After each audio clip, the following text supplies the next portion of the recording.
ছেলে মেয়ের কাছে জিজ্ঞাসা করে আমার ভাবছে দুইটা ছেলে এখনো পর্যন্ত 9 বছর চলছে ওয়ালিউল্লাহ মুকাদ্দাস এখনো পাওয়া যায় একটাই ছেলে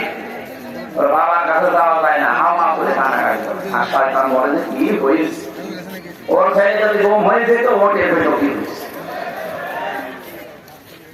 আপন ভেবেছিলাম যা করেছে এটা আমার মনে হয় আপনি মাপ পাবেন না যতদিন আমাদের কাছে ক্ষমা না পাবেন কারণ মাপ পাওয়ার সিস্টেম হচ্ছে অপরাধ যার কাছে স্বীকার করবেন না এটা করলে মাপ হয় আপনি অপরাধ করলেন আমার কাছে আর মাপ পাচ্ছেন আল্লাহর কাছে হবে বলেন এই জন্য এই সিস্টেম পাল্টাতে আপনি অপরাধ করেন একজনের কাছে মাপ পান আর একজনের কাছে না এখন থেকে এই 15 বছরে যারা অপরাধ করেছে এই বাংলার মানুষের কাছে